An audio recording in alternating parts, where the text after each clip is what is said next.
Máš minútku?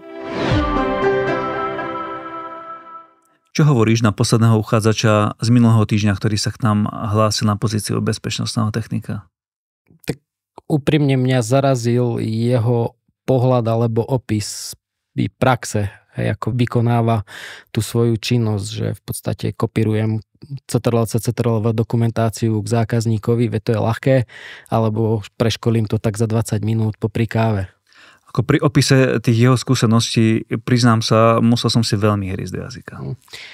Akože mňa takéto prípady mrzia o to viacej, lebo myslím si, že vo všeobecnosti tí ľudia, ktorým záleží na tomto odvetví na celom Slovensku, volajú po nejakej väčšej, ja by som povedal, vážnosti alebo uznaní celospoločenskom, hej, nás ako odborníkov, a potom proste takýto príklad z praxe príde a ešte aj na pohovore to vyklopí na rovinu, že proste to robí laxne.